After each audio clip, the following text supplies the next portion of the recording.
নমস্কার, সুরজিৎ মান্না ক্রিয়েশনস চ্যানেলের পক্ষ থেকে তোমাদের সবাইকে সুস্বাগতম। আশা করি তোমরা সকলে ভালো এবং সুস্থ আছো। আমি তোমাদের জন্য এই ভিডিওটিতে তুলে ধরছি 2025 সালের উচ্চ মাধ্যমিক পরীক্ষার্থীদের জন্য এবিটি টেস্ট পেপার 2024-2025 এনভায়রনমেন্টাল স্টাডিজের যে 3টি সেটের প্রশ্নপত্র রয়েছে, সেই 3টি সেটের প্রশ্নপত্রের এসএকিউ প্রশ্নগুলি একটি ভিডিও, অর্থাৎ এই ভিডিওটি তোমরা পেয়ে যাবে। একটি ভিডিওতে 3টি সেটের প্রশ্ন একসঙ্গে পেয়ে যাবে। তার সঙ্গে তোমরা পেয়ে যাবে এই ভিডিও পিডিএফের ফাইল। তার আগে তোমাদের কাছে অনুরোধ, তোমরা ভিডিওটি না টেনে পুরোটা দেখো। ভিডিওটি কেমন লাগলো কমেন্ট করে জানিও, ভিডিওটিতে লাইক দাও এবং শেয়ার করো। আর চ্যানেলটিতে নতুন হলে চ্যানেলটিকে সাবস্ক্রাইব করে অবশ্যই চ্যানেলের পাশে থাকো। একটা ভিডিও 3টি সেটের প্রশ্নপত্র আলোচনা করছি, এসএকিউ প্রশ্নগুলি অবশ্যই তোমরা পুরো ভিডিওটি লক্ষ্য করো। প্রথম পেজ নাম্বার 23-এর 2 থেকে নিম্নলিখিত প্রশ্নগুলি অতি সংক্ষিপ্ত উত্তর দাও। প্রথম প্রশ্ন, রোডেন্টিসাইড বলতে কী বোঝো, একটি উদাহরণ দাও। রোডেন্টিসাইড এক প্রকার কীটনাশক যা রোডেন্ট বা ইঁদুর মারতে ব্যবহৃত হয়। অথবা জিএমও হিসেবে বিটি বেগুনের একটি গুরুত্ব লেখো। উত্তর, জিএমও হিসেবে বিটি বেগুনের একটি গুরুত্ব হলো এই বেগুন ডগা ও ফল ছিদ্রকারী পোকা দমন করতে পারে। 2 নম্বরে, ভারতীয় বটগাছের বিজ্ঞানসম্মত নাম লেখো। উত্তর, ভারতীয় বটগাছের বৈজ্ঞানিক নাম ফিকাস বেনগালেন্সিস। 3 নম্বরে, দিয়াং দিবাং বায়োস্ফিয়ার রিজার্ভ ভারতের কোন রাজ্যে অবস্থিত? উত্তর, দিয়াং দিবাং বায়োস্ফিয়ার রিজার্ভ ভারতের অরুণাচল প্রদেশ রাজ্যে অবস্থিত। অথবা রেড পান্ডা ভারতের কোন জাতীয় উদ্যানে পাওয়া যায়? উত্তর, রেড পান্ডা ভারতের সিংহলীলা জাতীয় উদ্যানে পাওয়া যায়। 4 নম্বর, কোন খ্রিস্টাব্দে সুস্থায়ী উন্নয়নের উপর বিখ্যাত রিপোর্ট আওয়ার কমন ফিউচার প্রকাশিত হয়েছিল? উত্তর, 1987 খ্রিস্টাব্দে সুস্থায়ী উন্নয়নের উপর বিখ্যাত রিপোর্ট আওয়ার কমন ফিউচার প্রকাশিত হয়েছিল। 5 নম্বরে, সিডিএম এর পুরো কথাটি কি? উত্তর, সিডিএম এর পুরো কথাটি হলো ক্লিন ডেভেলপমেন্ট মেকানিজম। অথবা 1980 খ্রিস্টাব্দে WWF কয়টি বেসরকারি সংস্থাকে পরিবেশ রক্ষা ও সচেতনতা বৃদ্ধির দায়িত্ব দেয়? না, 850টি বেসরকারি সংস্থাকে পরিবেশ রক্ষা ও সচেতনতা বৃদ্ধির দায়িত্ব দেয়। 6 নম্বরে, গ্রিন ট্রাইব্যুনাল কি? উত্তর, গ্রিন ট্রাইব্যুনাল হলো ভারতের একটি সংবিধিবদ্ধ সংস্থা যা পরিবেশ সুরক্ষা ও অন্যান্য প্রাকৃতিক সম্পদ সম্পর্কিত মামলাগুলির দ্রুত নিষ্পত্তি করে। অথবা ভারতবর্ষে ম্যানগ্রোভ কনজারভেশন প্রোগ্রাম কত খ্রিস্টাব্দে গৃহীত হয়েছিল? ভারতবর্ষে ম্যানগ্রোভ কনজারভেশন প্রোগ্রাম 1975 খ্রিস্টাব্দে গৃহীত হয়েছিল। 7 নম্বরে, আরএসপিএম কাকে বলে? উত্তর, আরএসপিএম হলো বাতাসে উপস্থিত শ্বসনযোগ্য ভাসমান ধূলিকণা যার ব্যাস 2.5 মাইক্রোমিটারের থেকেও কম। 8 নম্বর প্রশ্ন, মনুষ্যসৃষ্ট একটি কৃত্রিম বিপর্যয়ের উদাহরণ দাও। উত্তর, মনুষ্যসৃষ্ট একটি কৃত্রিম বিপর্যয়ের উদাহরণ হল 1984 সালে ভোপাল গ্যাস দুর্ঘটনা। 9 নম্বরে, এনএইবি কি উদ্দেশ্যে স্থাপন করা হয় বা গঠন করা হয়? উত্তর, এনএইবি এর পূর্ণ রূপ হল national afforestation and eco development board. এটি ভারত সরকারের একটি সংস্থা যার উদ্দেশ্য হল বনায়ন, বৃক্ষরোপণ, পরিবেশগত পুনরুদ্ধার এবং পরিবেশ উন্নয়ন কার্যক্রমের প্রচার করা। দেশে বনায়ন ও বন ব্যবস্থাপনায় জনগণের অংশগ্রহণকে উৎসাহিত করা। 10 নম্বরে, এনসিইপি এর পুরো নাম লেখো। উত্তর, এনসিইপি এর পুরো নাম হলো national centres for environmental prediction. তোমাদের কাছে আবার অনুরোধ জানাচ্ছি, পুরো ভিডিওটি লক্ষ্য করো, সঙ্গে ডান দিকের বেল আইকন অপশনে গিয়ে প্রেস করো যাতে পরবর্তী ভিডিও নোটিফিকেশন পাও এবং এই ভিডিওটি তোমাদের বন্ধু বান্ধবীদের মধ্যে প্রচুর পরিমাণে শেয়ার করো। 11 নম্বরে, সজীব আগাছানাশক বলতে কী বোঝো? যেসব উদ্ভিদ এক ধরনের রাসায়নিকের সাহায্যে তাদের কাছাকাছি কোনো রকম আগাছা জন্মাতে দেয় না তাদের সজীব আগাছানাশক বলে। তাই এই ধরনের উদ্ভিদকে শস্য আবর্তনের সময় জমিতে চাষ করলে অবাঞ্ছিত আগাছা দমন করা যায়। কয়েকটি সজীব আগাছানাশক হল মিলেট, সয়াবিন, বার্লি। অথবা কীটপতঙ্গ দমনে বায়োলজিক্যাল কন্ট্রোল বা জীবজ নিয়ন্ত্রণ কি? উত্তরটি, বিশেষ প্রাকৃতিক উপায়ে ফসল ধ্বংসকারী রাসায়নিক পদার্থের পরিবর্তে স্বাভাবিক শত্রুকে ব্যবহার করে কিংবা হরমোন এবং নানান ভেষজ জৈব রাসায়নিক প্রয়োগ করে পোকামাকড় বা পেস্ট দমন করা সম্ভব হয়, তাকে জীবজ নিয়ন্ত্রণ বলে। 12 নম্বরে, রামসার নীতি কি? উত্তর, রামসার কনভেনশন হলো একটি আন্তর্জাতিক চুক্তি যা বিশ্বব্যাপী জলাভূমি সংরক্ষণ এবং টেকসই ব্যবহারের উপর দৃষ্টি নিবদ্ধ করে। এটির জন্য স্বাক্ষরকারী দেশগুলিকে গুরুত্বপূর্ণ জলাভূমি অঞ্চলগুলিকে মনোনীত করতে এবং জনগণ এবং পরিবেশ উভয়ের সুবিধার জন্য বিজ্ঞতার সাথে তাদের পরিচালনা করতে হবে। অথবা কিস্টোন স্পিসিস বলতে কী বোঝো? উত্তর, মূল প্রাকৃতিক বাসস্থান থেকে যে প্রজাতির বিলুপ্তি ঘটলে অন্য প্রজাতির বিলুপ্তির সম্ভাবনাও বেড়ে যায় তাকে কিস্টোন প্রজাতি বলে।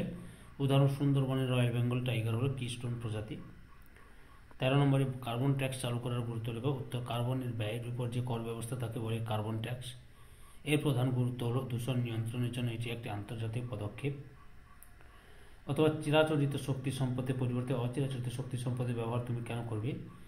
উত্তর, চিরাচরিত শক্তির তুলনায় অচিরাচরিত শক্তির সুবিধা হলো অচিরাচরিত শক্তির উপর ভিত্তি করে তৈরি বিদ্যুৎ কেন্দ্রগুলির জ্বালানি খরচ বেশি হয় না এবং তাই মানুষ এবং শিল্পের জন্য অনেক বেশি সাশ্রয়ী হয়, দূষণ কম হয়। 14 নম্বরে পার্থিব মূলধন কাকে বলে? উত্তর, পার্থিব মূলধন অর্থাৎ সেই সম্পদ যা মানুষ তথা প্রাণী সকলে ব্যবহার করে এবং সংরক্ষণ করে।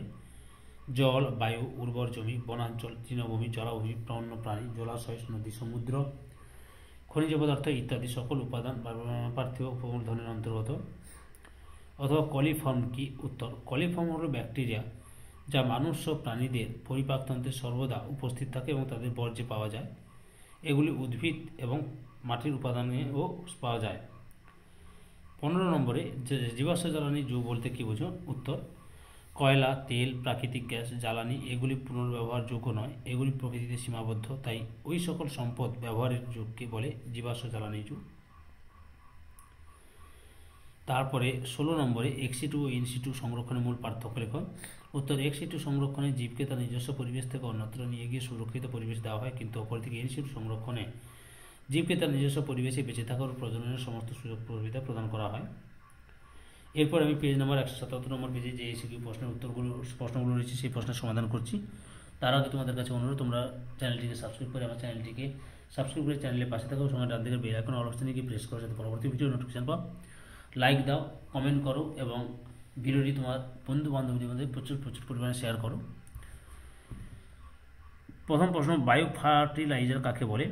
উত্তর, যে সকল জৈবিক দ্রব্য মাটিতে প্রয়োগ করার পর তা মাটির জৈব রাসায়নিক প্রক্রিয়া ত্বরান্বিত করার মাধ্যমে মাটির উর্বরতা সংরক্ষণ এবং উদ্ভিদকে পুষ্টিদ্রব্য সরবরাহের মাধ্যমে উৎপাদন বৃদ্ধি করে সে সকল দ্রব্যকে বায়ো ফার্টিলাইজার বলে। অথবা অ্যাগ্রো কেমিক্যালস কাকে বলে? উত্তর, কিছু কিছু রাসায়নিক পদার্থ যারা উদ্ভিদের বৃদ্ধিতে সাহায্য করে ও কীটনাশকের আক্রমণ থেকে ফসলকে রক্ষা করে তাদের বলে অ্যাগ্রো কেমিক্যালস, যেমন ইউরিয়া। 2 নম্বরে ভার্মি কম্পোস্ট কাকে বলে? উত্তর, মাটিতে উপস্থিত জৈব বর্জ্যসমূহকে কেঁচো উদ্ভিদ পুষ্টির উপযোগী খাদ্যে পরিণত করে, এছাড়া মাটিকে আলাদা করে বায়ু চলাচলের সুবিধা করে। এইভাবে কেঁচো জৈব বর্জ্যসমূহকে জৈব সারে রূপান্তরিত করে, এই উদ্দেশ্যে কেঁচোকে প্রতিপালন করা হয়। এইভাবে জৈব বর্জ্যের জৈব সারে রূপান্তর প্রক্রিয়াকে বলে ভার্মি কম্পোস্ট। অথবা শ্বেত বিপ্লব কি? উত্তর, ভারতে উন্নত বৈজ্ঞানিক পদ্ধতি, চিকিৎসা বিজ্ঞান ও জিন তত্ত্বের সাহায্যে সাধারণ দুধ ও দুগ্ধজাত দ্রব্যের পরিমাণ বৃদ্ধির বৈপ্লবিক পরিবর্তনকে শ্বেত বিপ্লব বলে। ভার্গিস কুরিয়ানকে শ্বেত বিপ্লবের জনক বলা হয়। 3 নম্বরে জৈব নিয়ন্ত্রণ কাকে বলে? উত্তর, যে বিশেষ প্রাকৃতিক উপায়ে ফসল ধ্বংসকারী রাসায়নিক পদার্থের পরিবর্তে স্বাভাবিক শত্রুকে ব্যবহার করে কিংবা হরমোন এবং নানান ভেষজ জৈব রাসায়নিক প্রয়োগ করে পোকামাকড় বা পেস্ট দমন করা হয় তাকে জৈব নিয়ন্ত্রণ বলে। অথবা ভ্যাম কি? উত্তর, ভ্যাসিকুলার অ্যাবিউসকুলার মাইক্রোরাইজা, যা একটি পরিবেশ বান্ধব জৈব সার যা মাটিতে প্রচুর পরিমাণে পাওয়া ফসফেট দ্রবীভূত করার ক্ষমতা রাখে। 4 নম্বরে বায়োস্ফিয়ার রিজার্ভ কি? উত্তর, যে সমস্ত উদ্ভিদ ও প্রাণীকুলকে তার নিজস্ব পরিবেশে সংরক্ষণ করা হয় তাকে বায়োস্ফিয়ার রিজার্ভ বলে। ভারত সরকার 18টি বায়োস্ফিয়ার রিজার্ভ স্থাপন করেছে। অথবা সংকটাপন্ন জীব কাকে বলে? উত্তর, যে সমস্ত প্রজাতি বিগত 10 বছরে অথবা 3টি প্রজন্মের মধ্যে প্রজাতিটির 50% বিলুপ্ত হয়েছে বা ভবিষ্যতে হবে তাদের সংকটাপন্ন জীব বলে। যেমন সংকটাপন্ন পাখির তালিকা গ্রেট ইন্ডিয়ান বাস্টার্ড। 5 নম্বরে রয়েছে ভারতবর্ষে একটি আগন্তুক উদ্ভিদের নাম লেখ। উত্তর, ভারতবর্ষে একটি আগন্তুক উদ্ভিদের নাম হলো পার্থেনিয়াম। অথবা ভারতবর্ষে একটি বিপন্ন বন্যপশুর নাম লেখ। উত্তর, ভারতবর্ষে একটি বিপন্ন বন্যপশুর নাম হলো বনবেড়াল। 6 নম্বরে নারকেল গাছের বৈজ্ঞানিক নাম কি? উত্তর, নারকেল গাছের বৈজ্ঞানিক নাম হলো কোকোনাস নুসিফেরা। অথবা ভারতে কুমির প্রকল্প কবে শুরু হয়? উত্তর, ভারতে কুমির প্রকল্প সংরক্ষণ প্রকল্পটি 1975 সালে উড়িষ্যার ভিতরকনিকা জাতীয় উদ্যানে চালু করা হয়েছিল। 7 নম্বরে অশ্বস্থ গাছের বিজ্ঞানসম্মত নাম কি? অশ্বস্থ গাছের বিজ্ঞানসম্মত নাম হলো ফিকাস রিলিজিওসা। অথবা ভারতে দুটি লুপ্তপ্রায় উভচরের নাম লেখো। উত্তর ভারতে দুটি লুপ্তপ্রায় উভচরের নাম যথা পার্পেল ফ্রক এবং ইউল ইস গোল্ডেন ব্ল্যাক ফ্রক। 8 নম্বরে ইউএনসিইডি এর পুরো কথাটি কি? উত্তর ইউএনসিইডি এর পুরো কথাটি হলো United Nations conference on environment and development. 11 নম্বরে গ্রিন ট্রাইব্যুনাল কি? উত্তর গ্রিন ট্রাইব্যুনাল হল ভারতের একটি সংবিধিবদ্ধ সংস্থা যা পরিবেশ সুরক্ষা ও অন্যান্য প্রাকৃতিক সম্পদ সম্পর্কিত মামলাগুলি দ্রুত নিষ্পত্তি করে। 10 নম্বরে দুটো পরিবেশ আন্দোলনের নাম লেখো। উত্তর ভারতের দুটি পরিবেশ আন্দোলন যথা অমৃতা দেবী বিষ্ণোই আন্দোলন এবং চিপকো আন্দোলন উত্তরপ্রদেশ।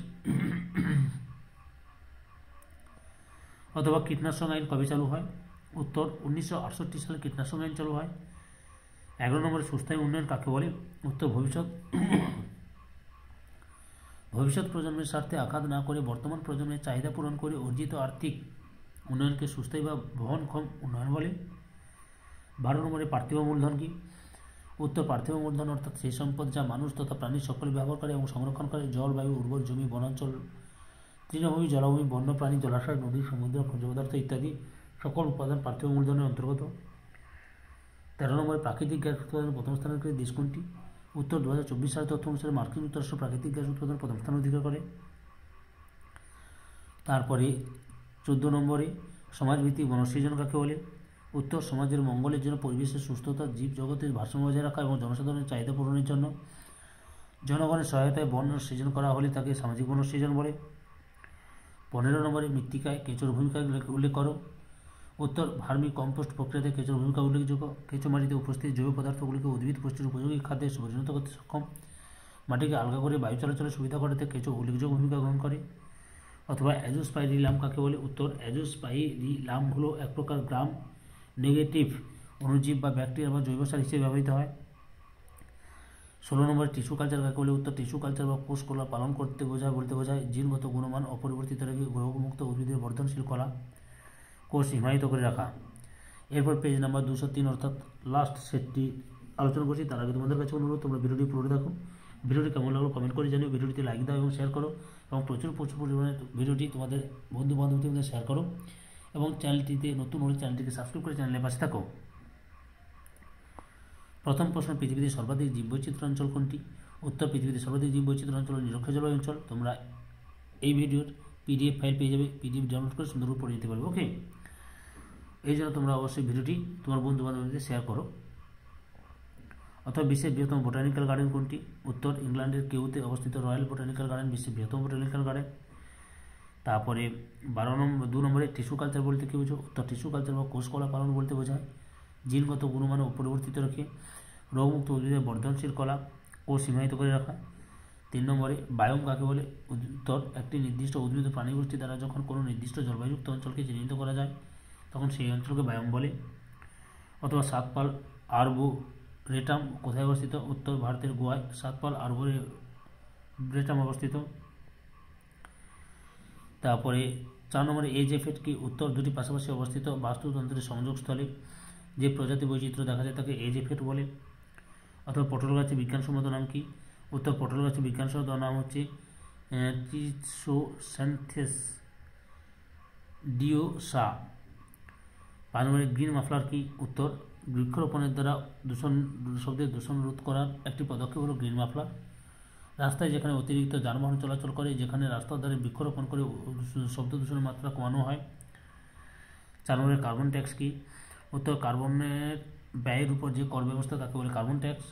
দূষণ নিয়ন্ত্রণের জন্য এটি একটি আন্তর্জাতিক পদক্ষেপ। জীবাশ্ম জ্বালানি দহনের ফলে যে গ্রিন হাউস গ্যাস উৎপন্ন হয় এবং তার ভিত্তিতে যে মূল্য দিতে হয় তাকে কার্বন ট্যাক্স বলে। অথবা গ্রিন ট্রাইব্যুনাল কি? উত্তর গ্রিন ট্রাইব্যুনাল হল ভারতের একটি সংবিধিবদ্ধ সংস্থা যা পরিবেশ সুরক্ষা ও অন্যান্য প্রাকৃতিক সম্পদ সম্পর্কিত মামলাগুলি দ্রুত নিষ্পত্তি করে। 7 নম্বরে হিট আইল্যান্ড সৃষ্টির মূল কারণ কি? উত্তর হিট আইল্যান্ড সৃষ্টির মূল কারণ হলো বায়ু দূষণ। 8 নম্বরে কোন দুটি উদ্ভিদ তেজস্ক্রিয়তা শোষণ করতে পারে? উত্তর পিনাস এবং গিঙ্কগো তেজস্ক্রিয়তা শোষণ করতে পারে। 9 নম্বরে এজেন্ডা 21 কি? উত্তর 1992 খ্রিস্টাব্দের 3রা জুন থেকে 14ই জুন ব্রাজিলের রিও ডি জেনেরোতে আন্তর্জাতিক পরিবেশ সম্পর্কিত বসুন্ধরা সম্মেলন অনুষ্ঠিত হয় যেখানে বিশ্ব পরিবেশ সংকট নিয়ে 21 দফা কর্মসূচি গৃহীত হয়। এই কর্মসূচি হলো এজেন্ডা 21। অথবা আওয়ার কমন ফিউচার প্রতিবেদনটি ব্রুটল্যান্ড কমিশন কত খ্রিস্টাব্দে প্রকাশ করে? উত্তর আওয়ার কমন ফিউচার প্রতিবেদনটি ব্রুটল্যান্ড কমিশন 1987 খ্রিস্টাব্দে প্রকাশ করে। 10 নম্বরে ইকোমার্ক বিষয়টি প্রচলন কবে হয়? উত্তর ইকোমার প্রকল্পটি 1991 খ্রিস্টাব্দের 20 ফেব্রুয়ারি প্রচলন হয়। 11 নম্বরে OWC কি? OWC হল ওসিলেটিং ওয়াটার কলাম, এর অর্থ সমুদ্রের ঢেউয়ের উত্থান পতনের কাজে লাগে বিদ্যুৎ উৎপাদন। অথবা NCEP এর পুনরূপ কি? উত্তর NCEP এর পুনরূপ হল national centres for environmental protection. তারপরে 12 নম্বরে তৃতীয় বিশ্ব পরিবেশ সম্মেলন 2002 সালে কোথায় অনুষ্ঠিত হয়েছিল? উত্তর তৃতীয় বিশ্ব পরিবেশ সম্মেলন the world summit on sustainable development 2002 দক্ষিণ আফ্রিকার জোহান্সবার্গে অনুষ্ঠিত হয়েছিল। 13 নম্বরে সংকর মৌল কি? উত্তর যে সকল মৌল উদ্ভিদের বৃদ্ধি ও পুষ্টির জন্য অত্যাবশ্যকীয় কিন্তু মাটিতে তাদের উপস্থিতি যথেষ্ট কম তাদের বলে সংকর মৌল, যেমন নাইট্রোজেন, পটাশিয়াম। অথবা প্রোটোপ্লাজমীয় মৌল কি? উত্তর যে সকল মৌল উদ্ভিদে প্রোটোপ্লাজম গঠনে অংশগ্রহণ করে তাদের বলে প্রোটোপ্লাজমীয় মৌল, যেমন কার্বন, ফসফরাস। 14 নম্বরে পাঞ্জাব ও হরিয়ানার জমিতে লবণাক্ততা বৃদ্ধির কারণ কি? উত্তর পাঞ্জাব ও হরিয়ানার জমিতে লবণাক্ততা বৃদ্ধির কারণ অতিরিক্ত জলসেচ। 15 নম্বরে খোলসার কি? উত্তর সরিষা, বাদাম, তিসি, তিল, রেডি ইত্যাদি নির্যাস বের করে নেওয়ার পর অবশিষ্ট শুকনো অংশকে সার হিসেবে ব্যবহার করা হয়, তাকে বলে খোলসার। অথবা শোষিত জল কাকে বলে? উত্তর মাটি এবং জৈব উপাদানের চারপাশে জলের যে পাতলা আবরণ তৈরি হয় তাকে বলে শোষিত বা কষিত জল। 16 নম্বরে এজোস্পিরিলিয়াম কোথায় অর্বুদ গঠন করে? এজোস্পিরিলিয়াম ঘাস জাতীয় উদ্ভিদের মূলে অর্বুদ গঠন করে। সম্পূর্ণ ভিডিওটি দেখে আমার চ্যানেলে পাশে থাকার জন্য তোমাদের সবাইকে অসংখ্য অসংখ্য ধন্যবাদ।